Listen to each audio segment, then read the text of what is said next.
રામનવમીના રોજ સતી માતા યુવક મંડળ દ્વારા આયોજિત શ્રી રામ ક્રિકેટ ટુર્નામેન્ટ 2026માં મરાઠા વોરિયર્સ વડોદરાની ટીમને રોકડ ઇનામ ન મળતા વાંધાજનક ટિપ્પણીઓ કરી હતી. ગત તારીખ 26/3/2026ના રોજ સતી માતા યુવક મંડળ દ્વારા શ્રી રામ ક્રિકેટ ટુર્નામેન્ટ 2026નું ભવ્ય આયોજન ટુર્નામેન્ટના આયોજક ફનિલભાઈ છોવાડા, જયેશભાઈ દળવી, રોહિતભાઈ રાઠોડ તેમજ તેજસભાઈ જરીવાળા દ્વારા કરવામાં આવ્યું હતું, જેમાં અલગ અલગ 64 ટીમે ભાગ લીધો હતો તેમજ તમામ ટીમોને ટુર્નામેન્ટમાં ફ્રી એન્ટ્રી આપવામાં આવી હતી અને મરાઠા વોરિયર્સ વડોદરાની ટીમ ફાઇનલ મેચમાં વિજેતા થઈ હતી અને વિજેતા ટીમને એક મુખ્ય ટ્રોફી, 14 નાની ટ્રોફી અને એક સાયકલ ગિફ્ટમાં આપવામાં આવી હતી, જેનો તે લોકો સ્વીકાર કર્યો ન હતો અને રોકડ ઇનામ ₹25,000ની માંગણી કરી હતી. પરંતુ વિજેતા ટીમ મરાઠા વોરિયર્સ વડોદરાએ મેચમાં ડ્રેસ કોડ વારંવાર બદલી નાખવા, દરેક મેચમાં અલગ અલગ ખેલાડીને રમાડવા અને મેચના નિયમોનું ઉલ્લંઘન કરતા આયોજકો દ્વારા રોકડ ઇનામ ₹25,000ની જગ્યાએ બાકીની ટ્રોફી અને સાયકલ આપી હતી. જે વિજેતા ટીમે આ તમામ ઇનામોનો બહિષ્કાર કર્યો હતો અને હવે વિજેતા ટીમ મરાઠા વોરિયર્સ વડોદરાએ શ્રી રામ ક્રિકેટ ટુર્નામેન્ટના આયોજક ફનિલભાઈ છોવાડા વિરુદ્ધ અપમાનજનક ટિપ્પણીઓ કરી અને વિડીયો વાયરલ કર્યા હતા તેમજ ભગવાન શ્રી રામનું પણ અપમાન કર્યું હતું.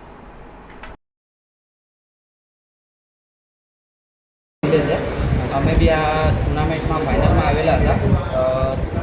ટુર્નામેન્ટમાં ટર્મ્સ એન્ડ કન્ડિશન હતી જે બરોડાવાલાએ ફોલો કરી નથી, એટલે એ લોકોને રોકડ ઇનામ આપવામાં આવ્યું નથી. આ ટુર્નામેન્ટમાં એન્ટ્રી એકદમ ફ્રી રાખવામાં આવેલી હતી.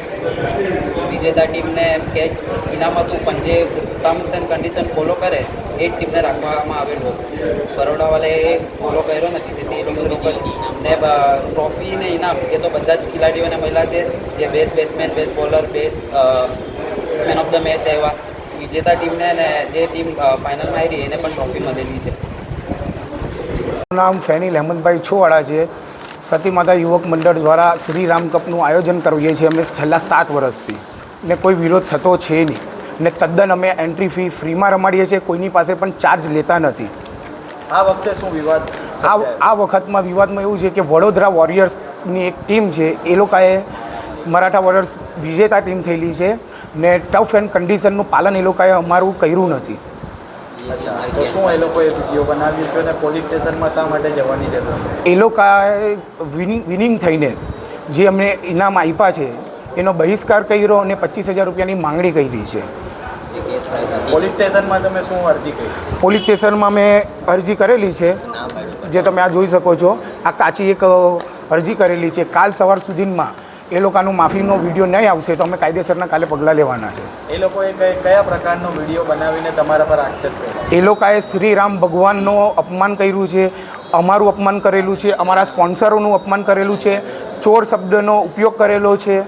એના લીધે અમે કાર્યવાહી કરવાના છે. કઈ રીતે એ લોકો ટર્મ્સ એન્ડ કન્ડિશનમાં નથી બેસતા રોકડ ઇનામ? એ લોકો ટી-શર્ટ, શૂઝ પ્લસ એ લોકો દરેક મેચમાં અલગ અલગ પ્લેયરને લઈને રમેલા છે. તે અમારા રૂલ્સના ખિલાફ છે. અને